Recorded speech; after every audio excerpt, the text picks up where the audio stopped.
जादुई लहंगे के पेड़ का जादू। अरे वाह, ये कितनी सुंदर जगह है। यहाँ तो हर चीज जादुई है। वाह, ये पेड़ कितना सुंदर लग रहा है। हाँ संजना, ये जादुई दुनिया है और तुम इस वक्त जादुई दुनिया में हो। क्या जादुई दुनिया? मैं सच में जादुई दुनिया में हूँ। संजना थोड़ा आगे बढ़ती है तो उसे बहुत ही सुंदर लहंगों का पेड़ दिखाई देता है। अरे वाह, ये तो जादुई लहंगों का पेड़ है। मेरे पास तो पहनने के लिए कपड़े भी नहीं है। मैं अभी अपने लिए इस जादुई पेड़ से सुंदर सुंदर लहंगे तोड़ लेती हूँ। अरे ये क्या, ये टूट क्यों नहीं रहा? जादुई पेड़ नीचे आओ। अरे ये तो और ऊपर चला गया। तभी संजना के कानों में उसकी सौतेली माँ की आवाज आती है। अरे ओ, महारानी आज सोती ही रहेगी या उठकर घर का काम भी करेगी? जब देखो कुंभकर्ण की तरह सोती रहती है। आई माँ, कितना सुंदर सपना था। काश मैं जादुई लहंगों को अपने हाथों से छुपाती।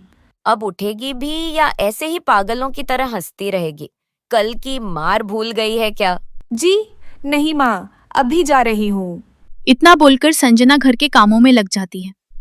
तभी संजना की सौतेली बहन अंकिता सोकर उठती है। अरे 10 बज गए, मुझे तो आज शॉपिंग करने जाना है। जल्दी से नहाकर आती हूँ। सुन नौकरानी, जल्दी से मेरी ये ड्रेस प्रेस कर दे। मैं नहाने जा रही हूँ। और सुन, अच्छे से करना, वरना माँ से बोलकर फिर से तेरी पिटाई करवाऊंगी। इतना बोलकर अंकिता नहाने चली जाती है।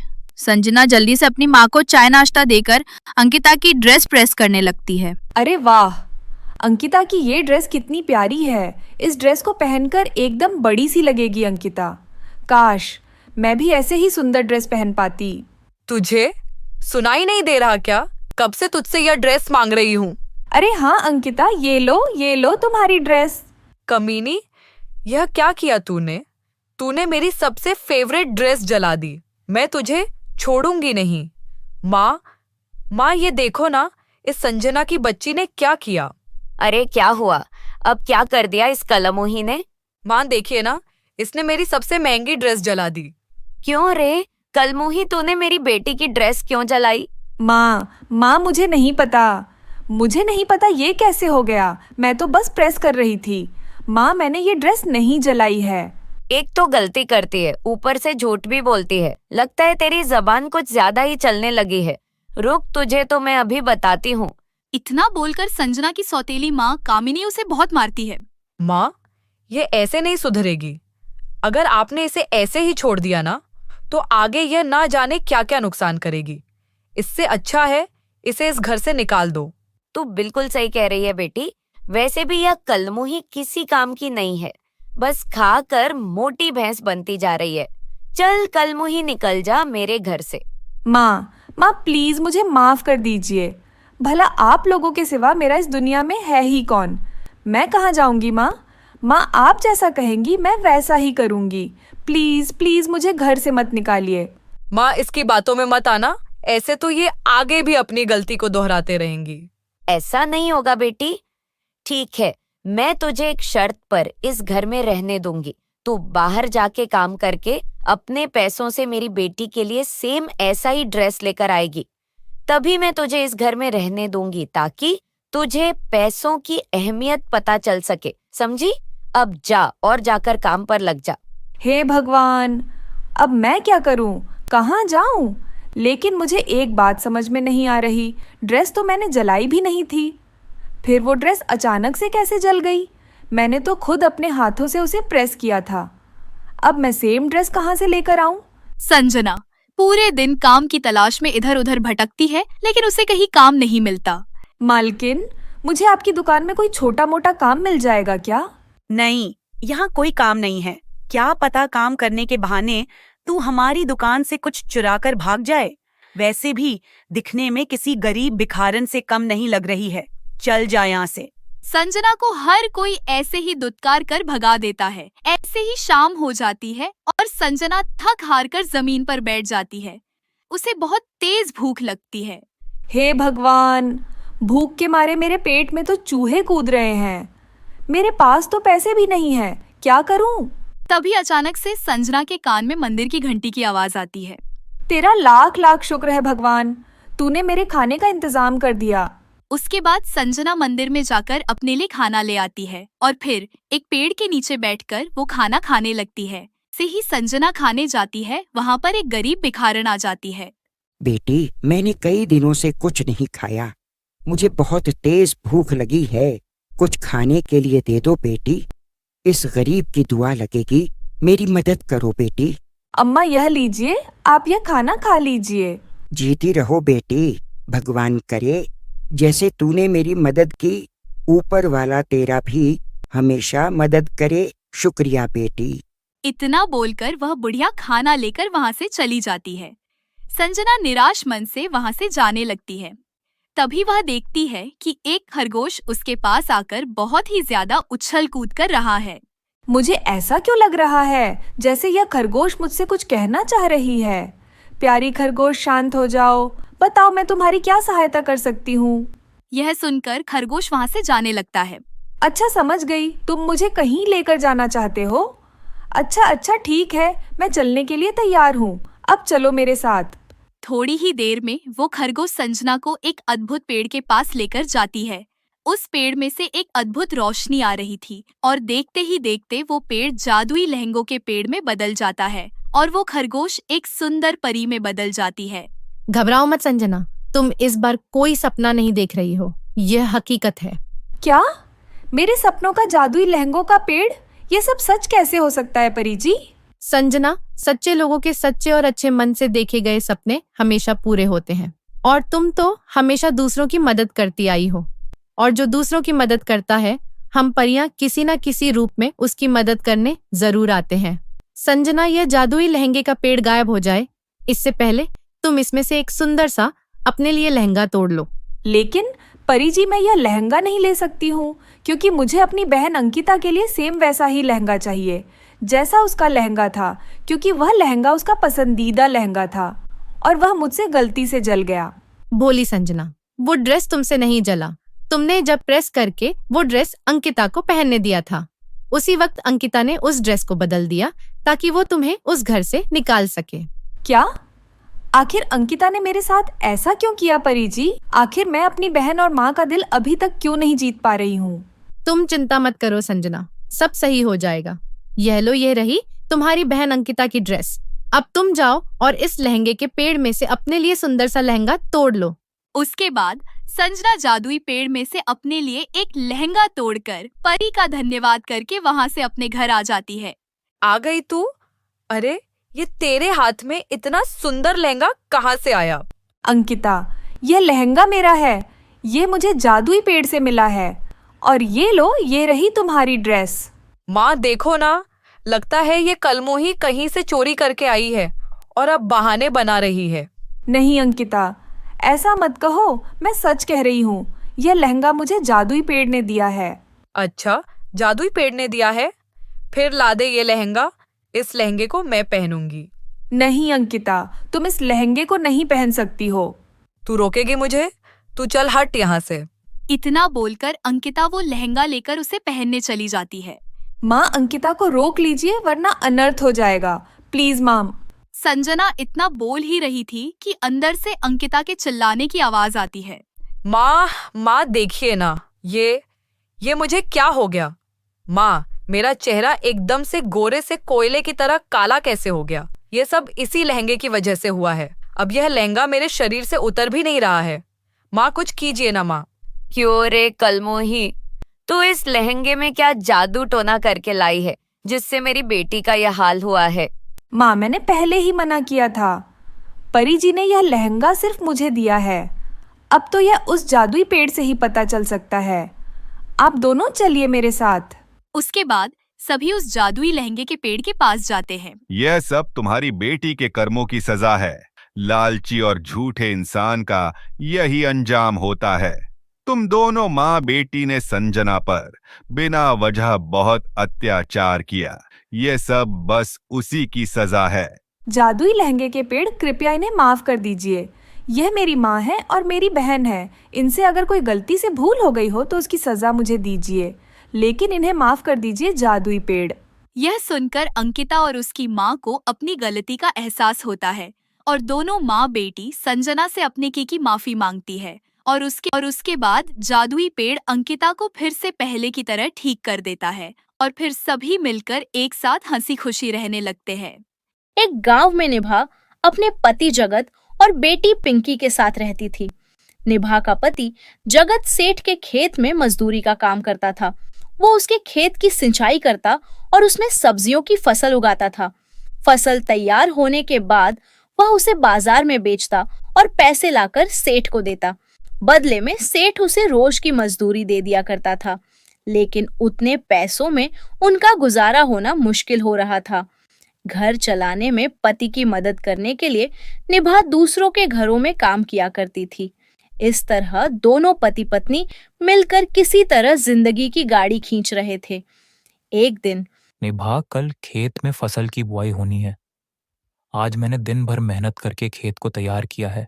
कल सुबह मुझे खेत में जल्दी जाना होगा। खाना जल्दी दे दो, मैं खाना खाकर जल्दी सो जाऊंगा। दिन भर काम करके बहुत थकान हो रही है। ठीक है, मैं अभी खाना लगाती हूँ। निभा खाना लगाती है और वे खाना खाते हैं। दूसरे दिन जगत खेत पर काम करने चला जाता है और निभा भी पिंकी को लेकर काम पर निकल जाती है। उस दिन जगत ने सेठ के खेत में गोभी की फसल लगाई। वो रोज फसल की देखभाल करता। इस बार फसल बहुत जल्दी तैयार हो गई। अरे, इस बार तो बहुत जल्दी गोभी की फसल तैयार हो गई। 2 दिन पहले ही तो मैंने फसल लगाई थी। आज खेत में बड़ी बड़ी गोभी खिल रही है। मालिक देखेंगे तो खुश हो जाएंगे। जगत खुशी के मारे दौड़ा दौड़ा सेठ के पास जा रहा था कि तभी उसका पैर खेत के चारों तरफ लगे कटीले तारों में फंस गया और जगत जमीन पर गिर पड़ा। जगत के पैरों में कटीले तार चुभ गए, जिससे जगत का पैर जख्मी हो गया। उसके पैर से खून बहने लगा। सेठ को इस बात की खबर लगी तो उसने उसे उसके घर पहुंचा दिया, लेकिन उसे ना तो उस दिन की दिहाड़ी दी और ना ही उसका इलाज करवाया। शाम को जब निभा घर पहुंची तो उसने जगत की हालत देखी। ये सब कैसे हो गया? आप तो चल भी नहीं पा रहे हैं। काम पर कैसे जाएंगे? निभा, मैं कुछ दिनों तक काम पर नहीं जा सकूंगा। तुम अपने काम पर चली जाना। लेकिन आपको इस हालत में छोड़कर मैं कैसे जा सकती हूँ? आपको किसी चीज की जरूरत पड़ी तो क्या होगा? पिंकी अभी बहुत छोटी है, ये अभी आपकी कोई मदद नहीं कर पाएगी। देखो निभा, आज मालिक ने मुझे दिहाड़ी नहीं दी। जितने दिन मैं काम पर नहीं जाऊंगा मुझे पैसे नहीं मिलेंगे। ऐसे में तुम्हारा काम पर जाना बहुत जरूरी है। ठीक है। लेकिन दूसरे दिन जगत के पैरों में बहुत तेज दर्द होने लगा और उसका जख्म बढ़ता चला गया, जिस कारण निभा काम पर नहीं जा सकी। जगत को अस्पताल लेकर गई, जहां जगत के पैरों के इलाज में उसके सारे पैसे खर्च हो गए। जगत की देखभाल करने के लिए निभा कुछ दिनों तक काम पर नहीं गई। कुछ दिनों के बाद जगत का पैर जब ठीक हो गया, तब वह सेठ के खेत पर काम पर गया तो उसने देखा कि खेत में कोई और काम कर रहा था। मालिक, आपने किसी और को काम पर रख लिया। आप तो जानते ही हैं कि मेरा पैर जख्मी हो गया था, फिर भी आपने मुझ गरीब के साथ ऐसा किया।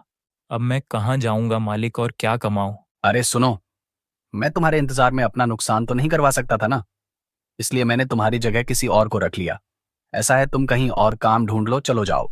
जगत मुंह बनाकर घर वापस आ जाता है। उधर निभा जब काम पर पहुंची तो उसकी मालकिन उसके ऊपर बहुत गुस्सा होने लगी। 4 दिन बाद काम पर आ रही हो, छुट्टी लेनी थी तो बता कर जाती। मालकिन, अचानक ही हादसा हो गया था। मुझे पहले से कुछ भी नहीं पता था। मेरे पति का पैर जख्मी हो गया था। वह चलने फिरने की हालत में नहीं थे, इसलिए मैं नहीं आ सकी। मुझे माफ कर दीजिए। लेकिन अब मुझे तुम्हारी कोई जरूरत नहीं है। मैंने तुम्हारी जगह पर किसी और को काम पर रख लिया है। ऐसा मत कीजिए मालकिन, मैं बहुत गरीब हूँ, मुझ पर दया कीजिए। अब कुछ नहीं हो सकता। अब तुम्हारे लिए यहाँ कोई काम नहीं है। इस तरह निभा का काम भी छूट जाता है। निभा पिंकी को लेकर घर आ जाती है। घर आकर उसने देखा कि जगत भी मुंह लटकाए बैठा है। अरे, आप काम से इतनी जल्दी कैसे आ गए? काम तो छूट गया। सेठ जी ने मेरी जगह पर किसी और को रख लिया। लेकिन तुम इतनी जल्दी कैसे आ गई? आज मालकिन के घर पर कोई काम नहीं था क्या? मालकिन ने भी मेरी जगह पर किसी और को रख लिया। अब हम क्या करेंगे? एक कैसी मुसीबत आ गई हमारे ऊपर। सब उस गोभी की फसल के कारण हुआ है। ना वह फसल इतनी जल्दी तैयार होती और ना मैं भागा भागा सेठ को बताने जाता। क्या गोभी की फसल? हाँ, मैंने सेठ जी के खेत में गोभी की फसल लगाई थी। जो 2 दिनों में ही तैयार हो गई थी, जिसे देखकर मुझे बहुत हैरानी हुई और मैं सेठ जी को बताने जा ही रहा था कि यह हादसा हो गया। अब जो होना था सो हो गया, हमें कहीं और काम ढूंढना होगा। हाँ चलो, हम काम की तलाश में चलते हैं। निभा और जगत उसी समय काम की तलाश में निकलते हैं। दोनों सारा दिन इधर उधर भटकते हैं, लेकिन उन्हें कहीं काम नहीं मिलता है। थक कर दोनों घर आ जाते हैं। आज तो कोई काम नहीं मिला। मुझे भी कहीं कोई काम नहीं मिला। पहले से ही हमारे पास पैसे नहीं थे। जो पैसे थे वह आपके इलाज में खत्म हो गए थे। हम तो भूखे रह लेंगे, लेकिन पिंकी के दूध के लिए तो पैसे चाहिए ना। तुम परेशान मत हो, आज काम नहीं मिला तो क्या हुआ, कल हमें कोई ना कोई काम जरूर मिल जाएगा। लेकिन दूसरे दिन भी उन्हें कहीं कोई काम नहीं मिलता है। पिंकी भूख से रो रही है, इसे क्या खिलाऊं? ना तो घर में अन्न का एक दाना है और ना ही दूध। पिंकी भूख के कारण जोर जोर से रो रही थी। पिंकी की हालत निभा से देखी नहीं जा रही थी। उसकी आंखों से भी आंसू निकल आए। पिंकी के रोने की आवाज जादुई गोभी तक जाती है। दरअसल जगत ने सेठ के खेत में जो गोभी की फसल लगाई थी वे सभी जादुई गोभी थी। सेठ ने उन गोभी को बेचने के लिए शहर भेज दिया था और सेठ का नौकर उन्हें लेकर शहर जा रहा था। जब पिंकी के रोने की आवाज जादुई गोभी के कानों तक गई, तब एक गोभी ने कहा, ये तो पिंकी के रोने की आवाज है। हाँ, जगत ने हमें बड़े जतन से उगाया है और हमारी बड़ी सेवा की है, और आज उसका परिवार गरीबी में दिन काट रहा है। हमें जगत के परिवार की मदद करनी होगी। हम उन्हें इस तरह से बेसहारा छोड़कर नहीं जा सकते। वैसे भी शहर जाकर हमें बेच दिया जाएगा और कोई ना कोई हमें पकाकर खा जाएगा। इससे तो अच्छा है कि हम गांव वापस जाकर जगत की मदद करें। हाँ हाँ, चलो जगत के घर चलते हैं। वे सभी गांव की ओर जाने लगती है।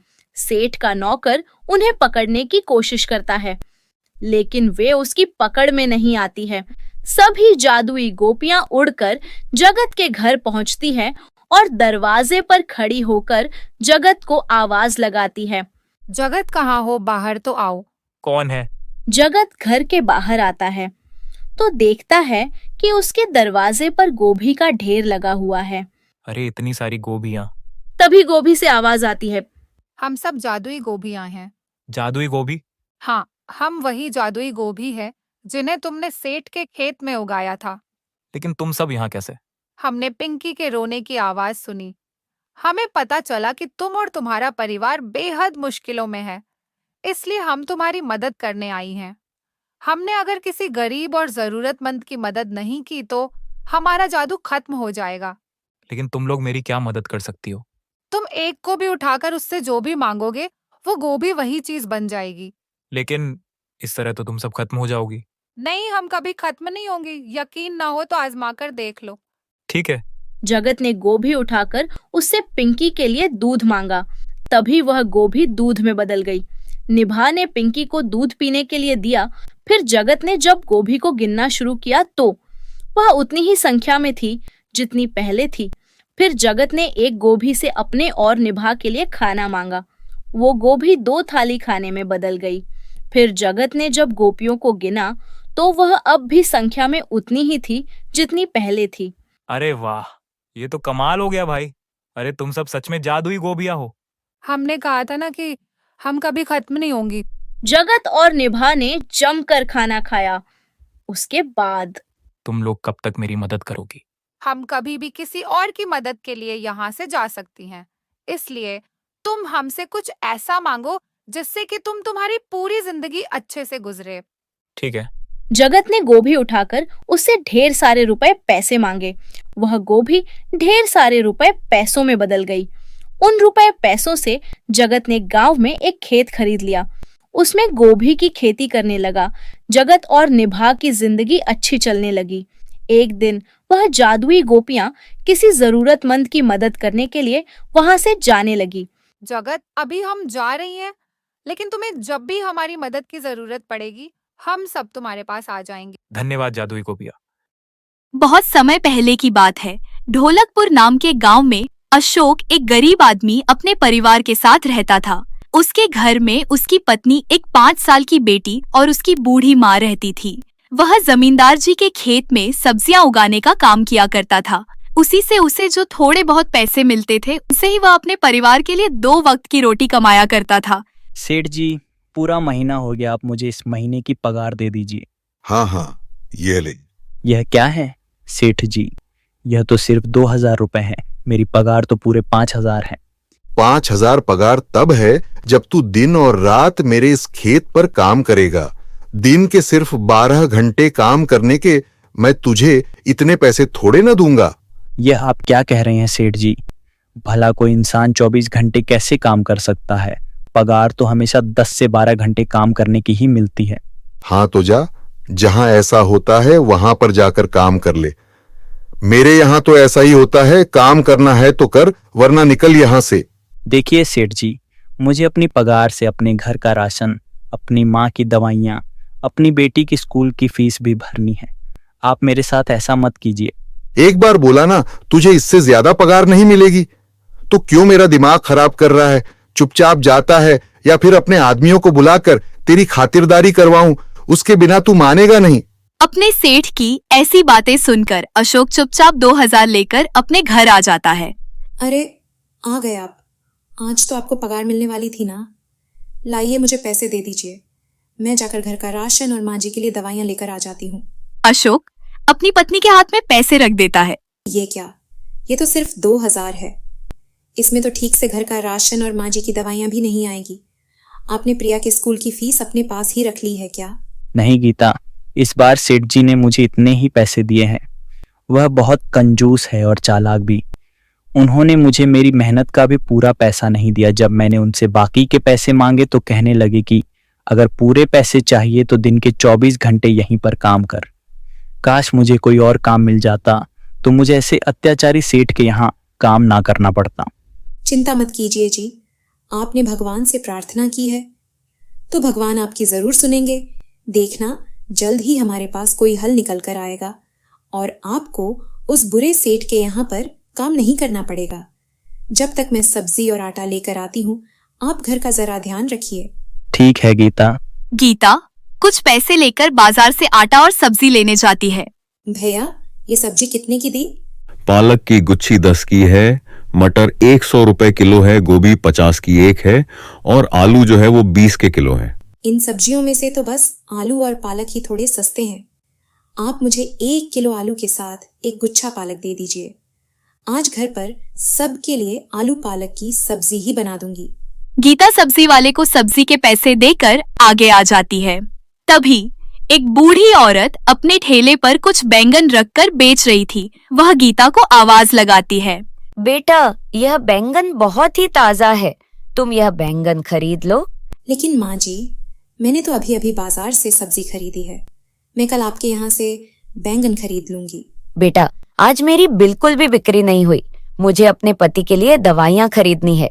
तुम यह बैंगन खरीद लोगी तो मेरे पति की 1 दिन की दवाई आ जाएगी। चिंता मत करो, यह बैंगन बिल्कुल ताजा है, 3-4 दिन भी बिल्कुल खराब नहीं होंगे। लेकिन माँ जी, इन बैंगन का रंग तो बिल्कुल लाल है।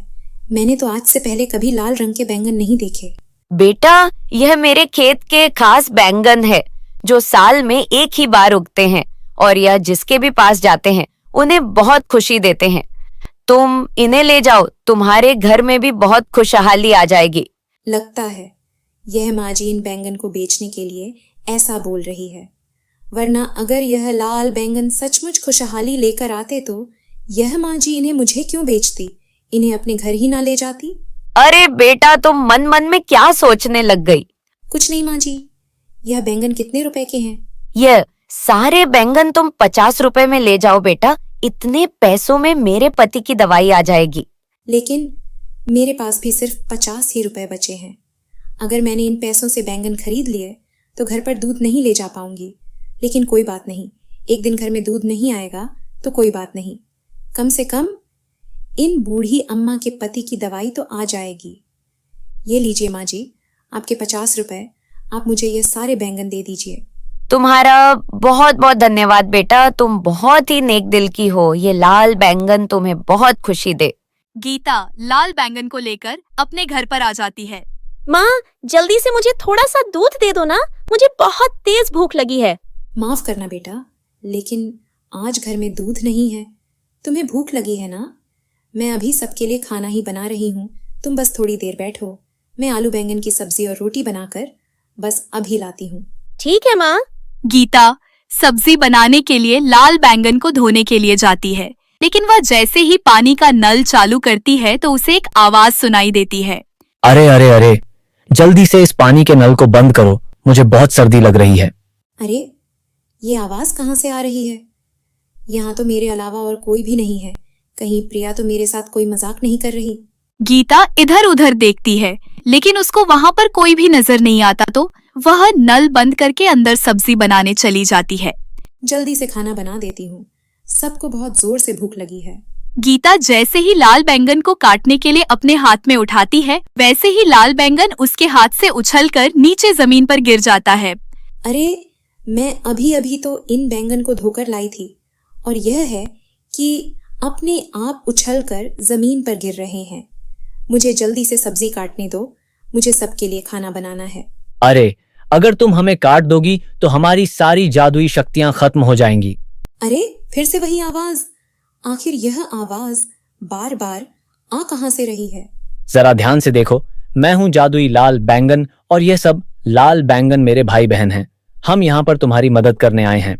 गीता जैसे ही उन लाल बैंगन की तरफ देखती है तो वो हैरान रह जाती है, क्योंकि उन सभी की दो प्यारी प्यारी आंखें थी। हे भगवान, यह उस बूढ़ी अम्मा ने मुझे कैसे बैंगन दे दिए? इन सबके तो मुंह और आंखें हैं, कहीं यह सब कोई भूत तो नहीं है? अरे नहीं नहीं, हम कोई भूत नहीं है, हम तो जादुई लाल बैंगन हैं। हम परलोक से आए हैं। वो बूढ़ी अम्मा कोई आम इंसान नहीं थी, बल्कि परिलोक की परी थी। वो बहुत बार पृथ्वी लोक पर जाकर लोगों की परीक्षाएं लेती हैं। जो भी व्यक्ति उनकी परीक्षा में सफल हो जाता है, वह हमें उनके पास भेज देती है, ताकि हम उनके पास जाकर उन लोगों की मदद कर सकें। लेकिन तुम तो सिर्फ बैंगन हो, तुम भला मेरी मदद कैसे कर सकते हो? हमने तुमसे कहा ना कि हम कोई आम बैंगन नहीं है, हम जादुई लाल बैंगन हैं। तुम हमसे जो भी मांगना चाहती हो मांग सकती हो, हम तुम्हें सब कुछ देंगे। अच्छा, तो फिर तुम मेरे परिवार के लिए अच्छा सा खाना बना दो। घर में सभी को बहुत भूख लगी है और अब खाना बनाने का समय भी नहीं बचा है। मेरे घर वालों ने वैसे भी बहुत समय से कुछ अच्छा नहीं खाया, तो तुम उनके लिए स्वादिष्ट पकवान बना दो।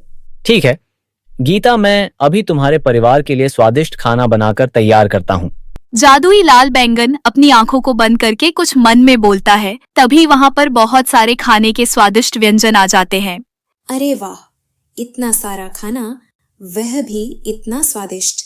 तुम्हारा बहुत बहुत धन्यवाद जादुई लाल बैंगन। मैं अभी अपने घर वालों को खाना परोस कर आती हूँ। गीता जैसे ही अपने घर वालों को खाना परोसने जाती है तो सभी घर वाले भी हैरान रह जाते हैं। गीता, घर पर तो खाने के लिए इतना सब कुछ था ही नहीं, तो तुमने इतनी जल्दी हमारे लिए इतना सब कुछ कैसे बना दिया? अशोक के इतना पूछने पर गीता उसे जादुई लाल बैंगन के बारे में बताती है। क्या कहा जादुई लाल बैंगन? अगर वह सच में जादुई है तो तुम उनसे प्रिया की स्कूल की फीस भी मांग लो। अगर वह हमारी मदद कर देगा तो मैं अगले महीने उसके पैसे वापस लौटा दूंगा। मैंने तुम्हारी बात सुन ली है अशोक, लेकिन तुम्हें मेरे पैसे लौटाने की कोई जरूरत नहीं है। मैं तो यहाँ पर वैसे भी तुम्हारी मदद करने ही आया हूँ। मैं अभी दे देता हूँ पैसे।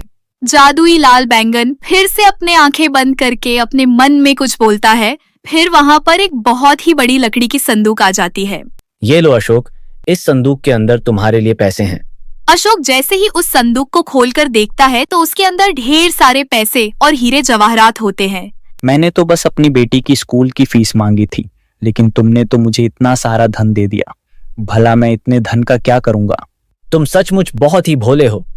इस धन से तुम अपनी जिंदगी को आसान बना सकते हो। तुम अपना कोई काम शुरू कर सकते हो जिससे तुम्हें किसी की गुलामी करने की जरूरत ना पड़े।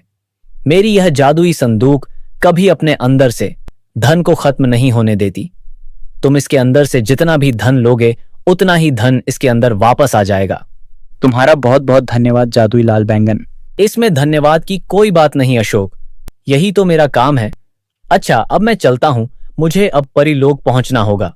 इतना कहकर जादुई लाल बैंगन वहाँ से गायब हो जाता है। उसके वहाँ से जाते ही अशोक का टूटा फूटा पुराना घर बिल्कुल नए घर में बदल जाता है। अब अशोक गांव का सबसे अमीर आदमी बन जाता है, लेकिन उसके बाद भी उसके अंदर थोड़ा सा भी अहंकार नहीं आता। जब भी कोई गरीब या जरूरतमंद उसके पास मदद मांगने आता है तो वह किसी को भी मदद के लिए मना नहीं करता। इसलिए वह जादुई लाल बैंगन के जादू से दिन दोगुनी और रात चौगुनी तरक्की करता है।